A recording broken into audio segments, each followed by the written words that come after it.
Hi everyone, welcome to Swapna's kitchen. ఈరోజు మనమైతే పెసరపప్పు క్యారెట్ కిచడీని ఎలా తయారు చేయాలో చూసేద్దాం. వచ్చేసేయండి. ఫస్ట్ మనం బియ్యం పెసరపప్పు అయితే శుభ్రంగా కడుగుకొని నానబెట్టుకోవాలి. ఇక్కడ నేను బియ్యం 1.5 గ్లాస్ తీసుకున్నాను, పెసరపప్పు 1/2 గ్లాస్ తీసుకున్నానండి. ఇప్పుడైతే మనము 1 కప్ క్యారెట్ తురుము, కొంచెం కొత్తిమీర, ఒక 5-6 పచ్చిమిర్చీలు, 2 మీడియం సైజ్ ఆనియన్స్, కొద్దిగా కరివేపాకు, కొంచెం అల్లం వెల్లుల్లి పేస్ట్ అయితే రెడీగా పెట్టుకుందాము. ఒక అర్ధగంట తర్వాత బియ్యం పెసరపప్పు చక్కగా నానిపోయాయి. ఇప్పుడు మనమైతే కిచడీ స్టార్ట్ చేద్దాము. మనం ఇందులో అయితే రైస్ చేసుకుందాం అనుకుంటున్నామో ఆ బౌల్ పెట్టేసుకొని ఒక 3 టేబుల్ స్పూన్స్ ఆయిల్ అయితే యాడ్ చేయండి. ఆయిల్ వేడయ్యాక ఒక 4 లవంగాలు, 1 ఇంచ్ దాల్చిన చెక్క, మనము కట్ చేసి పెట్టుకున్న ఆనియన్స్ వేసుకోవాలి. ఆనియన్స్ ఒక 2-3 నిమిషాలు అలా వేగిన తర్వాత మనము ముందుగా కట్ చేసి పెట్టుకున్న పచ్చిమిర్చీలను కూడా వేసేసుకొని చక్కగా ఆనియన్స్ పచ్చిమిర్చి ఒక 5 నిమిషాల వరకైతే వేగనిద్దాము. ఈ మాత్రం వేగిన తర్వాత ఒక 1/2 స్పూన్ అల్లం వెల్లుల్లి పేస్ట్ అయితే ఫ్రెష్గా దంచుకొని వేసుకుంటే చాలా బాగుంటుంది ఆ ఫ్లేవర్ అనేది. చూడండి, మంచిగా అల్లం వెల్లుల్లి పేస్ట్, ఉల్లిగడ్డ, పచ్చిమిర్చి వేగిన తర్వాత మనమైతే 1 కప్ క్యారెట్ తురుముని వేసుకుంటున్నాము. ఇక్కడ క్యారెట్ తురుము అనేది పచ్చివాసన అంతా పోయి మంచిగా వేగాలండి. అలా వేగితేనే మనకి కిచడీ అనేది చాలా బాగుంటుంది. ఒక్క 5 నిమిషాలు అలా కలుపుకున్న తర్వాత మనమైతే కొద్దిగా సాల్ట్ వేసుకుందాము. సాల్ట్ వేయడం వల్ల మనకి క్యారెట్ తురుము అనేది త్వరగా వేగుతుంది.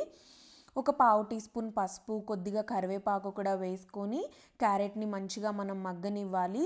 కొత్తిమీర కూడా ఒక గుప్పెడు యాడ్ చేసేసుకోండి. ఒక్క 5 నిమిషాలు అయితే సిమ్లో పెట్టి మనం ఈ క్యారెట్ తురుమునంతా వేయించుకోవాలి. చూడండి, ఒక 5 నిమిషాల తర్వాత మంచిగా క్యారెట్ అయితే వేగిపోయింది, మంచి స్మెల్ వస్తుంది. ఈ టైంలో 30 మినిట్స్ నానబెట్టుకున్న మన పెసరపప్పు బియ్యంని అయితే యాడ్ చేసేసుకోవచ్చు. నేను ఇక్కడ మీడియం ఫ్లేమ్లో పెట్టి బియ్యం పెసరపప్పునైతే యాడ్ చేస్తున్నాను. ఈ బియ్యం పెసరపప్పు వేసి మంచిగా ఒకసారి కలపాలండి. కలిపి మనమైతే వాటర్ యాడ్ చేసుకోవాలి. ఈ రెసిపీ మనకైతే చాలా సింపుల్గా అయిపోతుంది, చాలా డెలీషియస్గా ఉంటుంది. మీరైతే ఖచ్చితంగా ట్రై చేయండి. నేను ఎలా అయితే చూపిస్తున్నానో అలా ట్రై చేయండి. మంచి లంచ్ బాక్స్ రెసిపీ కింద అయితే మనకి ఈ కిచడీ అనేది ఉంటుంది. సో ఒకసారి మీడియం ఫ్లేమ్లో పెట్టుకొని మొత్తం కలుపుకొని అలా 5 నిమిషాల వరకు ఇప్పుడు మనమైతే వాటర్ యాడ్ చేసుకోవాలి. ఇక్కడ నేను గ్లాసున్నర బియ్యము, 1/2 కప్ పెసరపప్పు తీసుకున్నాను కదా, అంటే మొత్తం 2 గ్లాసులు.